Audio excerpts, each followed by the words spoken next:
Due to the potentially dark and frightening content of our investigations, this episode may not be suitable for younger audiences. Viewer discretion is advised. Ghosts, spirits, demons. What are these entities? What do they want? And why are they here? My paranormal investigation crew's goal is to answer these questions and others like them. How long have you been here? Questions we've been asking for centuries. Why are you here?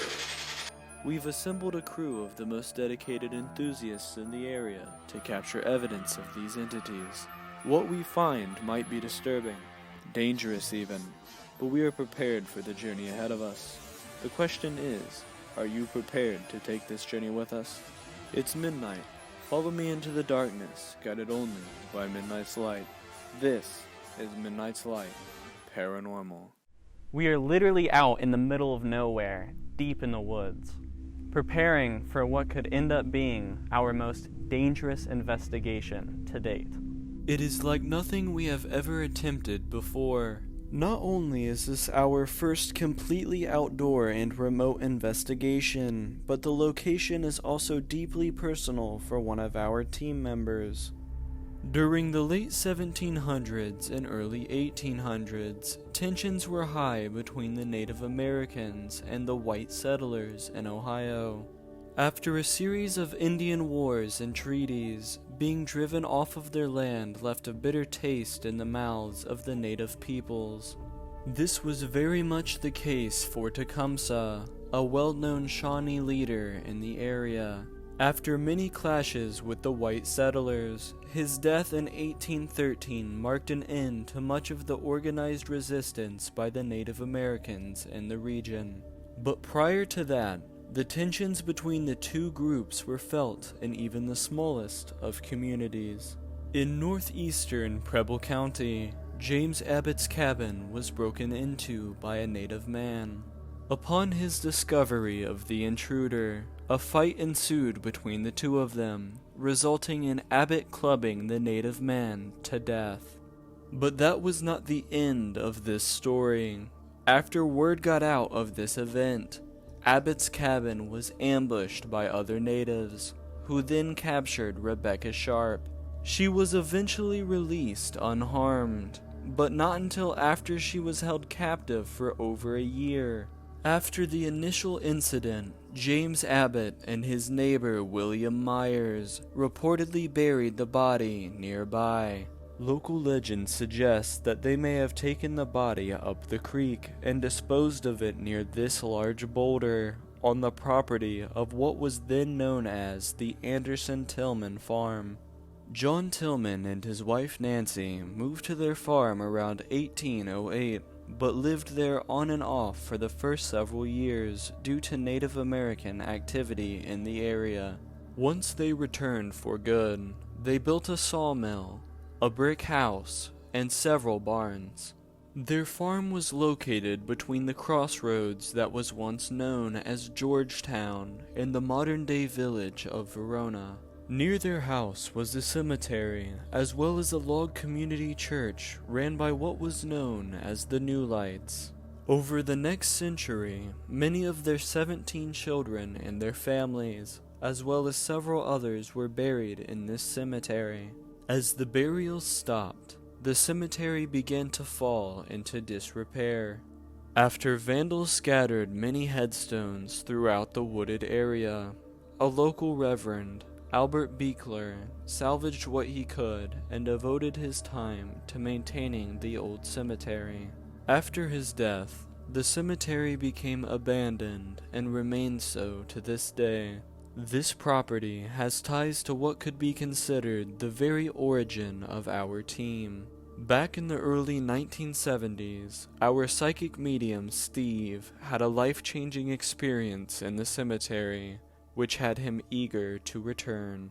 We met with the current owners of the property, who provided transportation for us to reach the remote location of the cemetery and boulder. To give you a better idea of how secluded the site is, we want to show you footage of our journey getting there. As we split up, half of the team goes with our host to transport equipment, while the others start the trek up the thickly wooded hill towards the large oak tree in the cemetery.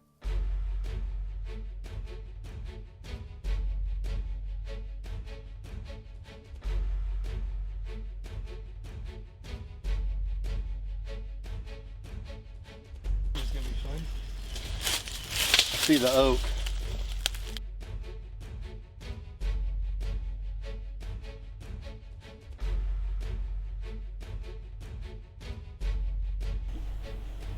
We're getting close because I can feel them.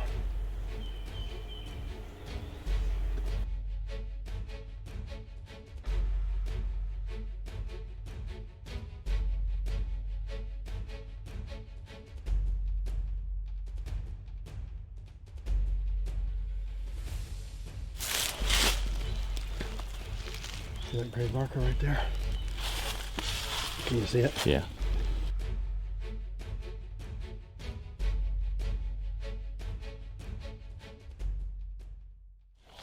We're here. We are here. After 45 years, Steve finally returns to this special place.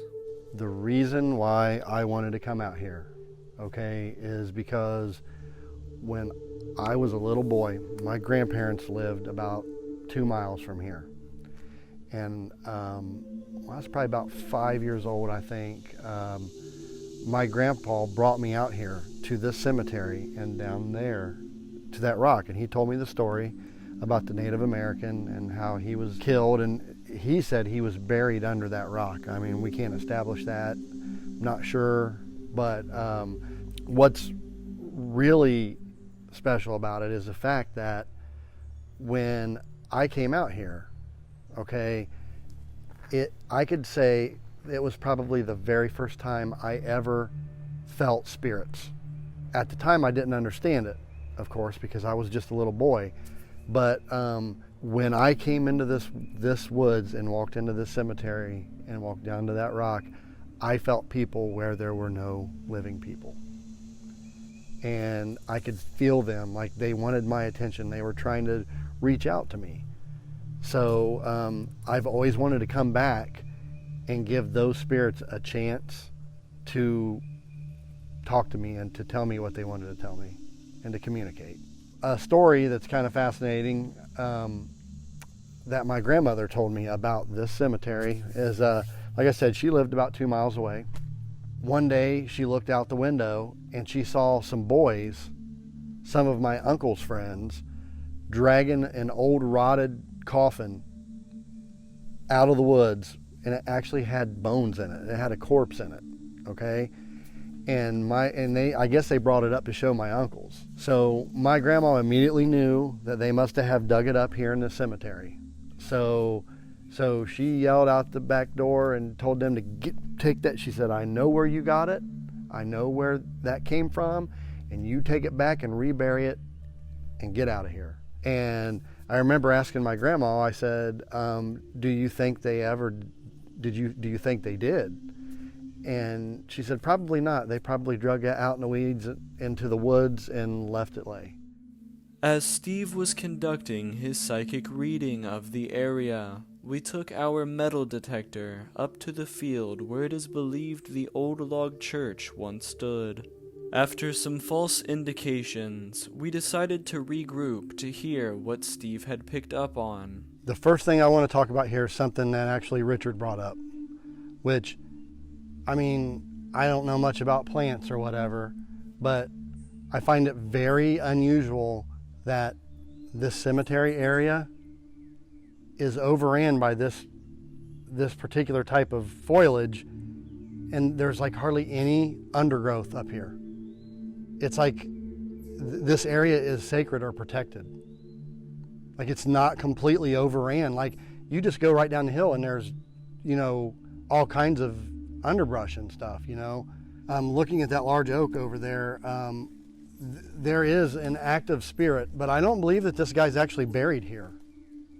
But he was a caretaker of this particular cemetery. I think we're talking very early 1900s or very late 1800s-ish. he's telling me that sometimes children would run through this cemetery, like play, and it made him mad. He did not like that, so he always tried to run them off, basically. He sees this place as his, like this is his duty. Okay, so I know there was a log church around here, but I don't feel like I don't associate what I'm about to tell you really with this log church, but I see people standing around the grave and they're singing like hymns. So I kind of get the impression that back like in the 1800s, especially the early 1800s, they used to sing at like funerals, sing hymns around the grave. One piece of residual energy that really is really strong here, there's a man in his early 30s, late 20s, somewhere around there, and he had children, him and his wife, but his wife got sick and died, okay? This man really, really, really loved this woman. Man, he really, really, really loved this woman. And what I see him, and I feel like her grave is somewhere like back there somewhere. He is kneeling by her grave and it's wintertime, and he's talking to her. He's talking to her grave. This shook this guy's world. He loved his wife so much. I can see him so clear. And what makes this area unique is, okay, you had settlers, then you had the natives who were at odds, okay? The natives felt really strongly about this land, so did the settlers, okay? The settlers buried their people here, and now everybody's gone. We then head down to the boulder. When I got up to the cemetery, I felt a lot of residual energy, and it was just like a lot. It was like being in a crowded room with a bunch of voices. But way off, I could feel that Native American presence that I felt before, okay? And as you guys know, I've never been able to get Native Americans, their spirits, to ever talk to me. I felt it really strong up there. Then something amazing to me happened, okay? A spirit from that group of Native Americans separated himself from that group.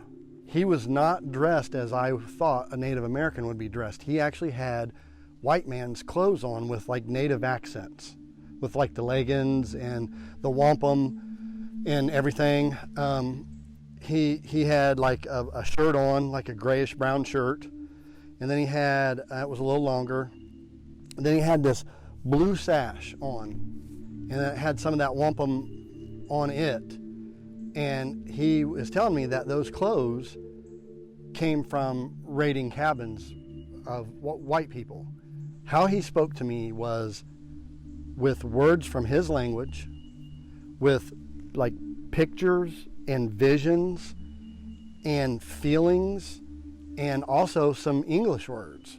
I was a bit confused at how he was able to speak English, and he showed me a picture in his mind of British soldiers.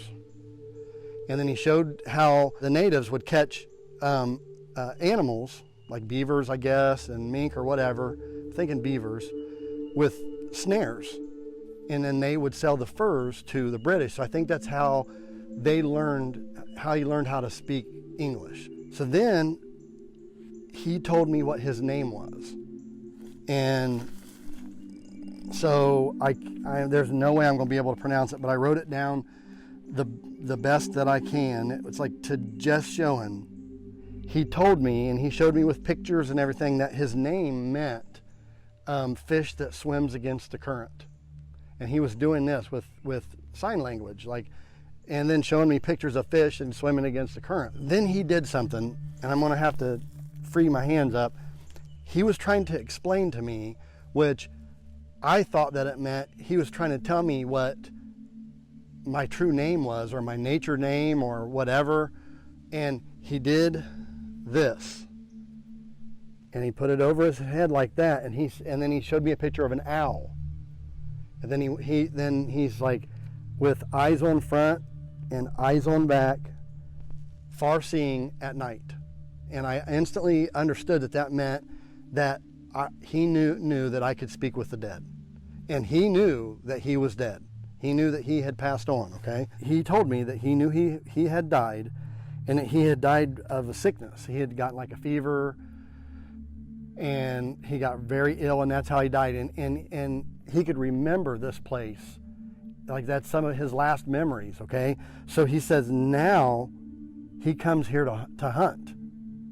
So I'm assuming like this is like his heaven. I definitely got the impression that the other Native Americans up there was not real happy with the fact that he was speaking to me. I asked him, I said, I was like, who is your people?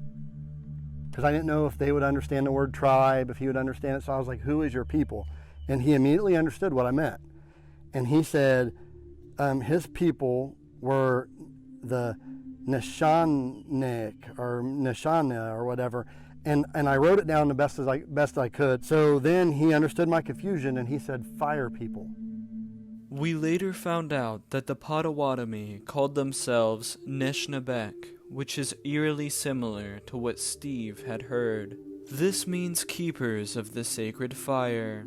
The Potawatomi did in fact inhabit this area at one time. Then he told me that about another group of native people that he called the Old Ones or the Hill People. And he could sense my confusion, so he like sent me a vision of these very ancient looking people, okay? And they had these big shell things, and they were digging up earth and putting it on these skin things, this like skins, animal skins. And then they were taking the animal skins and they were taking them and dumping the animal skins out and making mounds. So they were building hills. So he was talking about, I guess, the Fort Ancient people, whoever the mound builders were. I was amazed that his people knew of those people. So he was getting ready to tell me something, okay? As he was getting ready to tell me something, I could sense that it was a warning, okay? And then his group of that Native American energy that was up there started like tugging at his presence and like trying to pull him away, and he was like fading.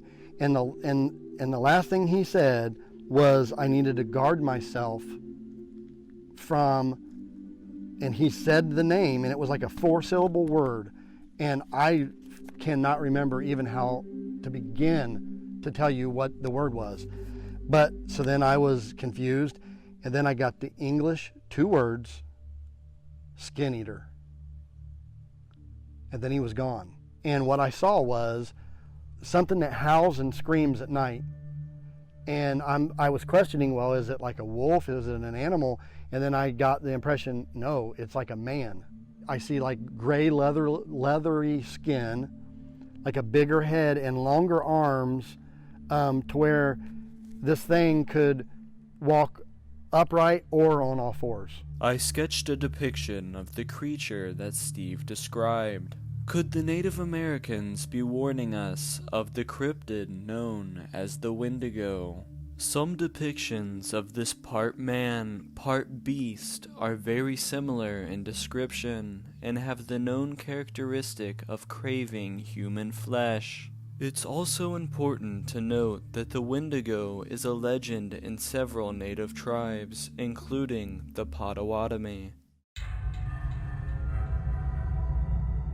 We've set up 5 stationary cameras covering every angle of the cemetery, including one with a direct view of our RIM pod, and one at our tech base, which we've set up in a tent on the edge of the cemetery. For our first sweep, Devin, Thomas, and myself go out with the Ovilus 5 and the Mel meter. Is there anyone out here with us right now? .1. Man, those trees sound wicked. Solid .1. Okay, just one more. Sorry, that's a tree? Yeah. We had a .1 right here. Wow. There shouldn't be any. .1 right by this grave. Thomas, you want to shine over here? .1. Just went away. At this time, our hand camera mysteriously stopped recording, which we picked up on a few minutes later. Yeah, it was right when I crouched down by this grave. Can you tell me who's buried right here? Whose grave is this? Because there's a couple graves. 0.4, 0.3, 0.2, 0.2 solid. Are we feeling Nothing. your energy? All right, so 0.4, 0.2. 0.4 was our highest. We're at 0.2 right now, solid. 0.3, 0.4, 0.2, 0.1, 0. Picking up any spikes of electromagnetic energy is surprising to us, considering we are out in the middle of the woods. What did that just say? Oh, make Jackie Ida. Okay, Ida was one of the names I know for sure of someone that was buried out here or someone that was mentioned in the history. After realizing that our hand camera cut out at exactly 3 minutes and 33 seconds into the recording, we start to reflect on what that could mean. 333 though. Yeah, that's because that's our family's number, like our lucky number. Weird. And you know what? Last night, get me on camera here. Last night, I woke up in the middle of the night, and my nose was stuffy, and I looked at the clock, and it was 333. That's weird. That's strange. Legit. Why don't you mention? That's Legit. crazy. I just thought about it. Yeah, but that's what it was at. It was at 333. Yeah. What's the Exactly. significance of 333? Can you tell us? Hey guys, Yeah. so when you were talking about that, like all these cameras went 213333. Are you serious? Yeah. Yeah, but that's what it was at. It was at 333. Yeah. Exactly. What's the significance of 333? Can you tell us? Although this may not be paranormal, we still find it compelling. We decide to move on to another device. Alright, so second sweep. I'm going to be taking full spectrum stills. Steve's going to be using the SB7 spirit box, and Thomas is going to be filming. So we're going to try to communicate. So can you talk to me? Can you hello? I think I said Tom. Tom? Hello? So, why don't you tell me why you're here? Notice this light orb shooting by the camera. Shortly after, we capture even more orbs on our full spectrum still camera.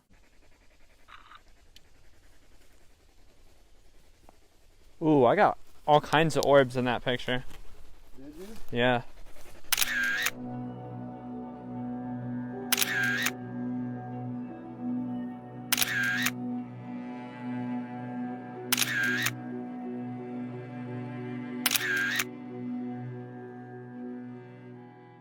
As Steve starts to feel the presence of a little girl, he receives a message relating to the ribbon that we use to mark the edges of the cemetery.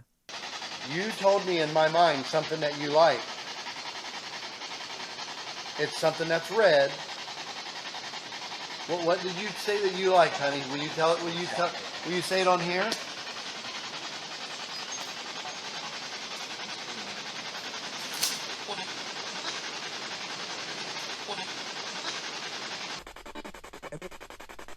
Reverend, I thought I heard. Reverend? Are you the Reverend Albert Beekler? Did I say Albert?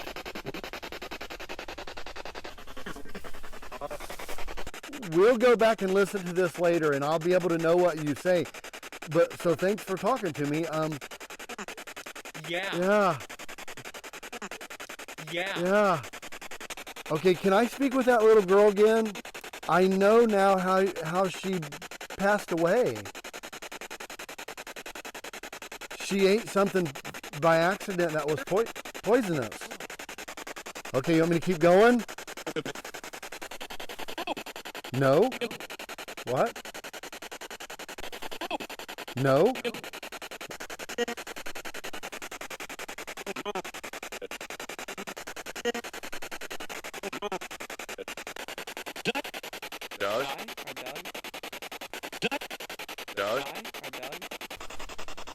Does anybody know anything about the new light?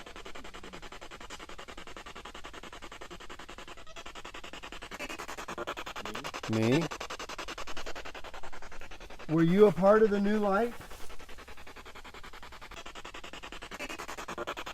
Me? So, Thisbe Tilman.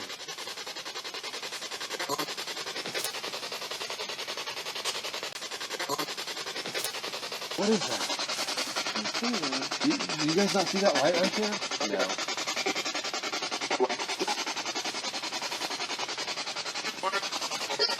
What does that say? What does that say? What happens to you after you die?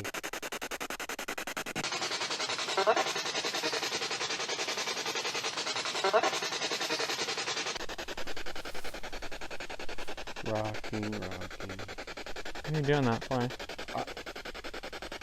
There must be an infant buried around here. I mean, because I can feel the mother that rocked the baby.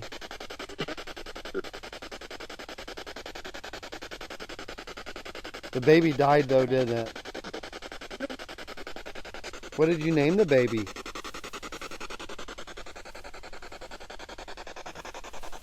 You're giving me weird vibes. At this point, I believe that Steve may be channeling the spirit of a mother who lost her child. Needless to say, it makes us a little uneasy. You see that thing? If you touch it, it makes lights. If you can touch that,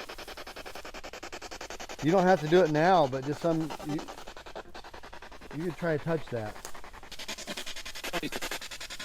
Poison. Poison, yes! I 100% heard poison. That is how she died. Poison.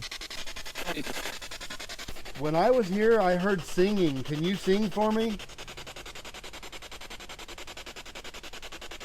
Keep this in mind for later.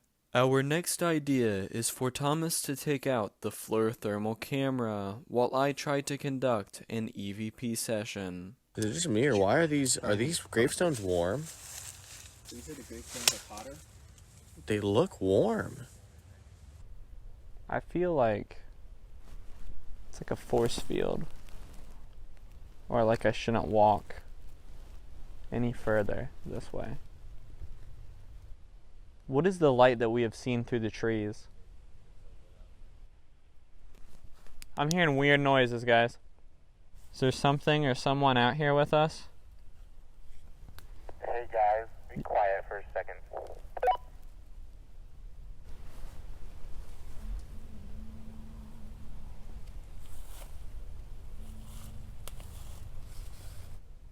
Alright, I thought I was hearing something, but I don't know if I was. I hear music a little That's what I thought. That's what I'm hearing. This is compelling to us, considering how far out in the woods we are. This almost sounds like Native American flute music.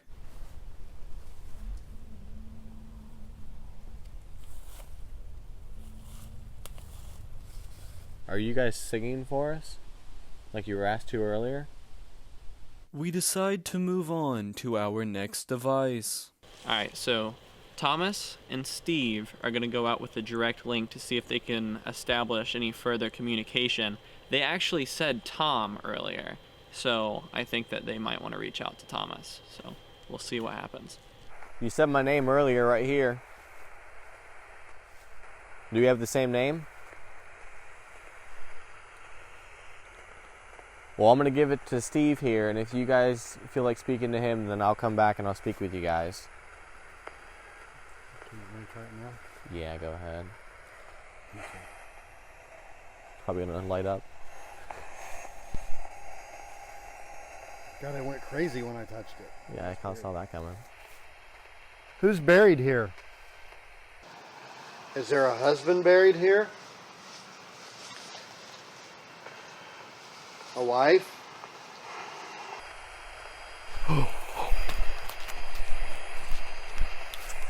A person. There was a person.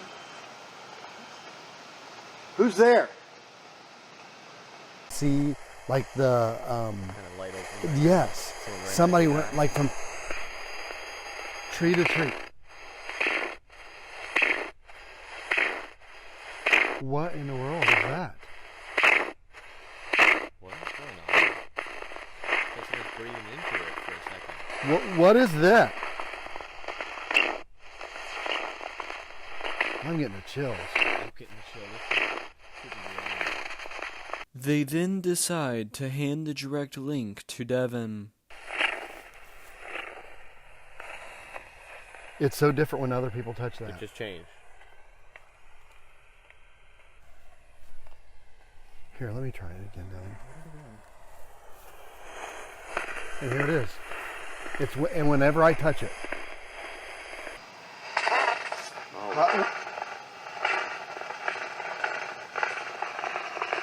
Yeah, it said hi. You thought it said hi too? Yeah. As Thomas holds the device, he has an idea. Alright, you want to see it go crazy?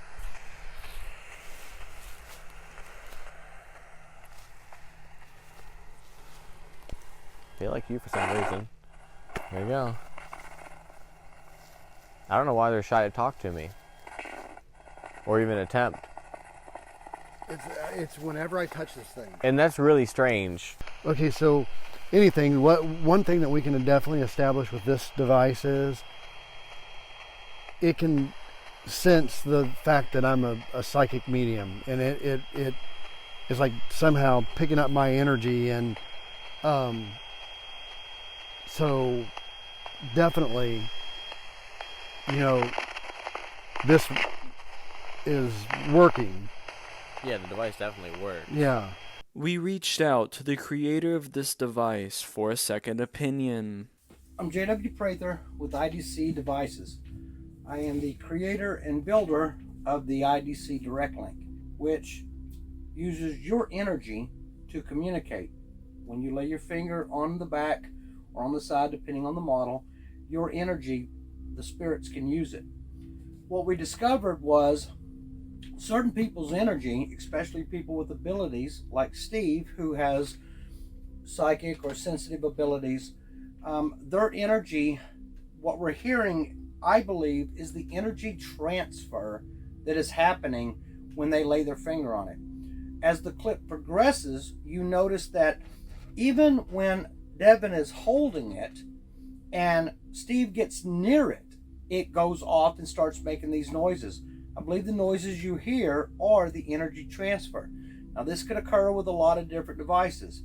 I think the reason it's so noticeable with the Direct-Linc is two things.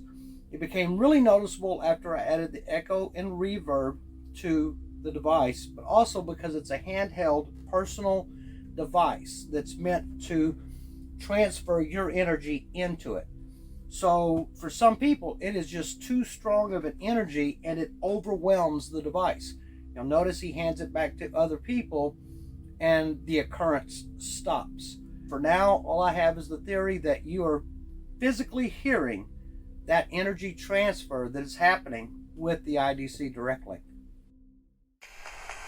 Say one word. Come on, one word. One word to us. How about you both put your hand on it?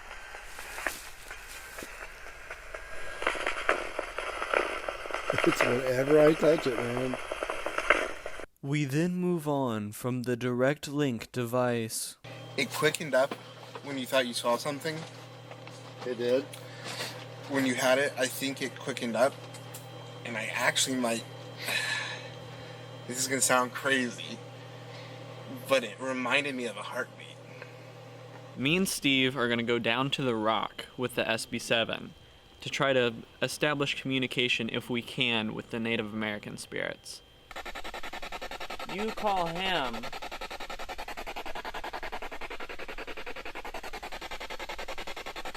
What do you call me?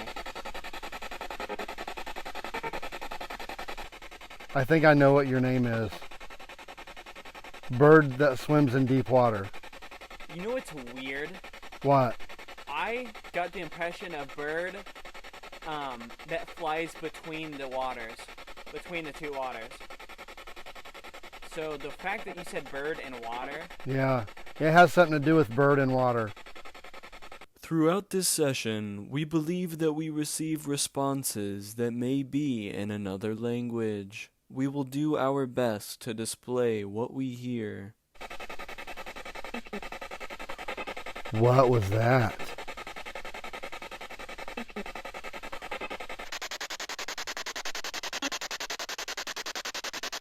This is an interesting response because it could be referring to hunting or the name Hunt, which has ties to the cemetery.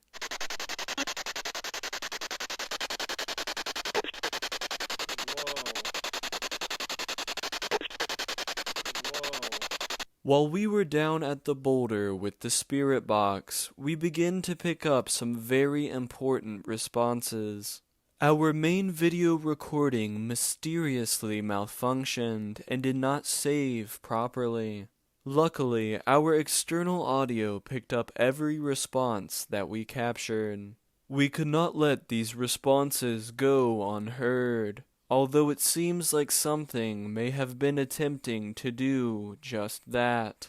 These are the responses that we received. Watch your step there. That sounded like owl. That's what they called me. Yeah. Owl. That's what you call. Okay. That was a bug on the screen. Did that say bug? That's what it sounded like. I wonder what those lights are. I don't know. You see those lights? Yeah. Yeah. I smell evergreens, and there's none here. I smell pine trees.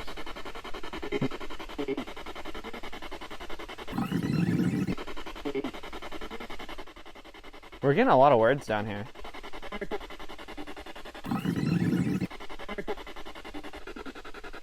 What do you call that?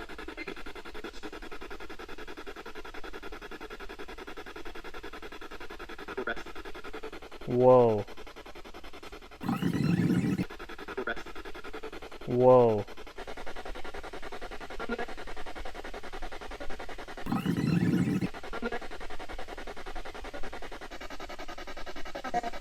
Hello. Hi. That's one of the children. Yeah.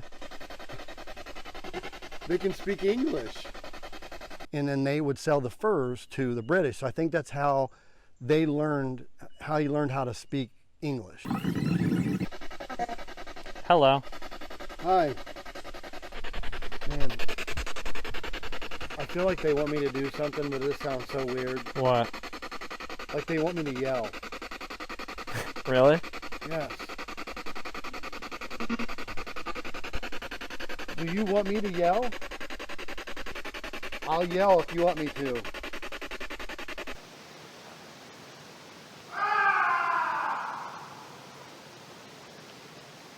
Throughout this spirit box session, I found myself phasing in and out of the physical plane. I saw the native spirits, young and old. I offered them a chance to speak to me.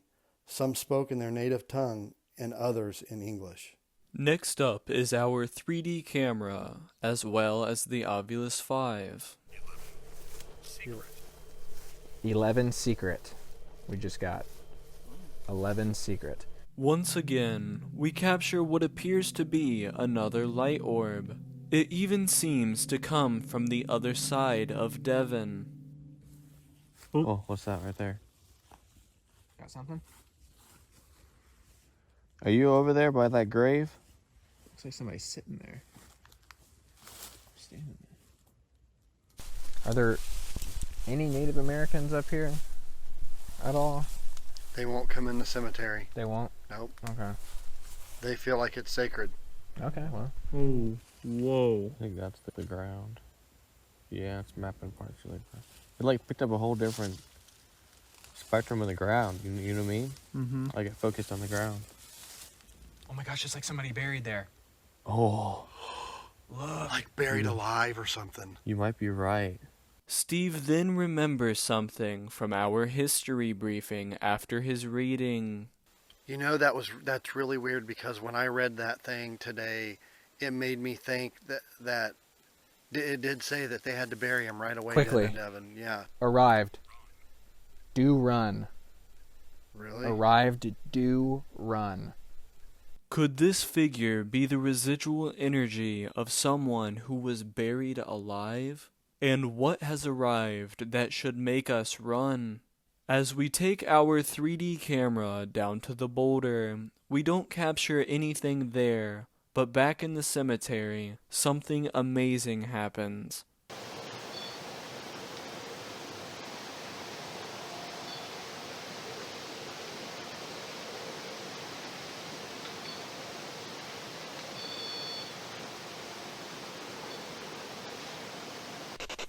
If you can touch that, you don't have to do it now, but just you could try to touch that. And just a few minutes later, it happens again.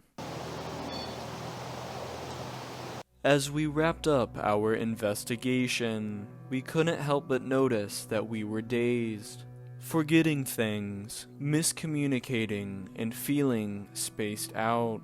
After the fact, we felt that we had unfinished business at this location. Not to mention that Steve ended up finding artifacts that him and his grandfather had discovered near the cemetery in the 1970s. All of this led to us returning to the property a few weeks later to properly conclude our investigation. We start off with an experiment. Steve decides to use his dowsing rods to try to detect high levels of energy in the cemetery. It's believed that when energy is detected, the rods will cross. Yep.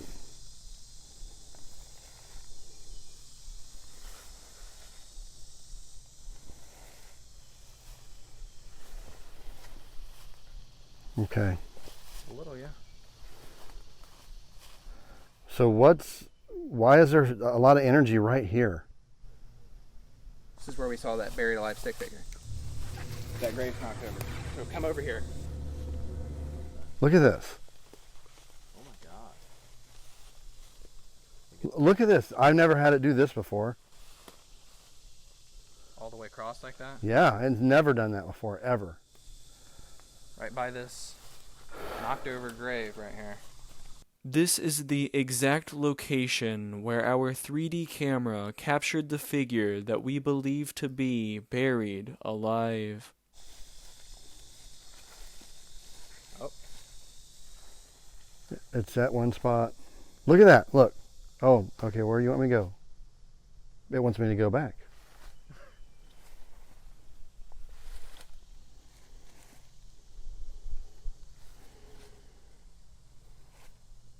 We then move over to one of the ribbons that we left for the spirit of the little girl. Do you like the ribbon? If you do, can you push these rods together?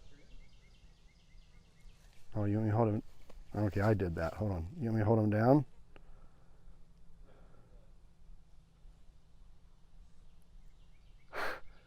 It's like she couldn't reach them. Yeah. The final thing that we want to do is conduct one last spirit box session in the cemetery and at the boulder. What message do you have for the living, for us?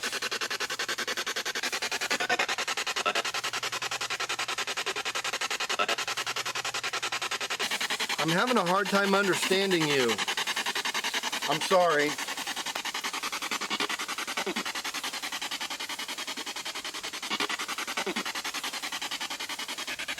Can you tell me who's buried here? Baby.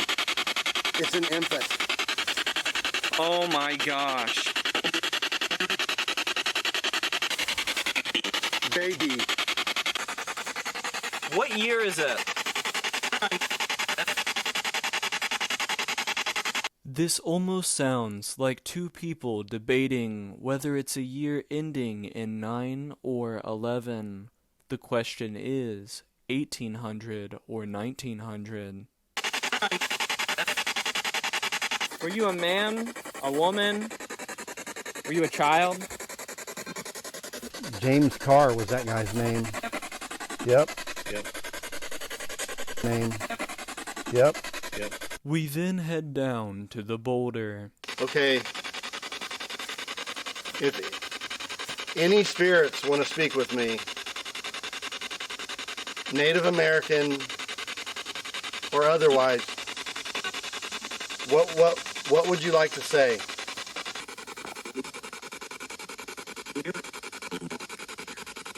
Here, yeah.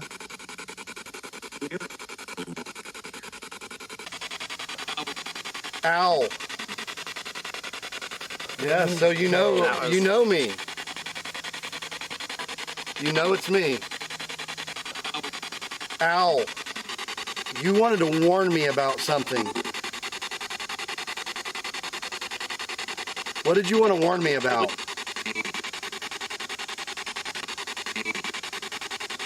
After Steve decides to climb onto the boulder, he receives one single response.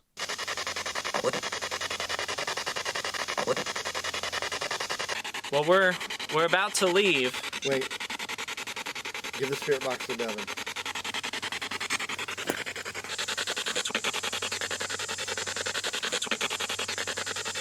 Is there any last words you'd like to say while we're doing this right now?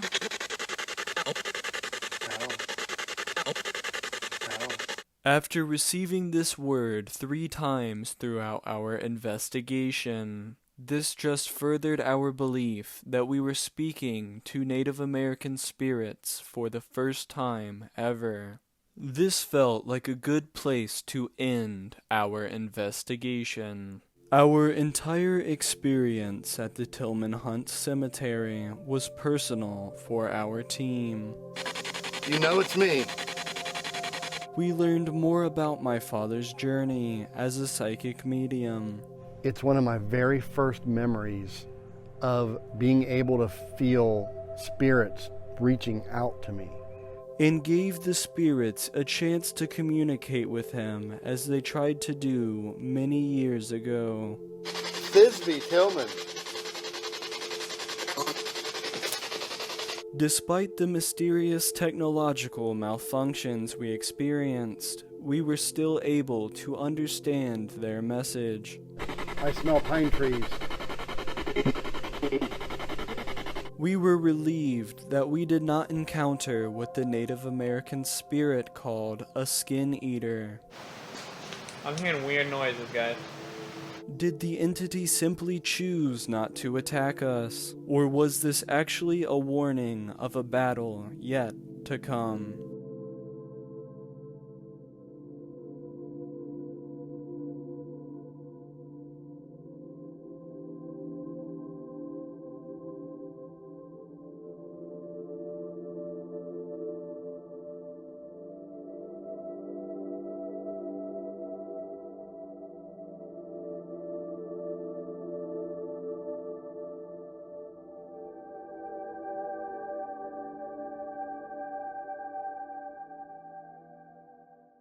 For the latest news on Midnight's Light Paranormal, like us on our Facebook page, follow us on Twitter, and follow us on Instagram. All of these links can be accessed under the About tab on our YouTube channel.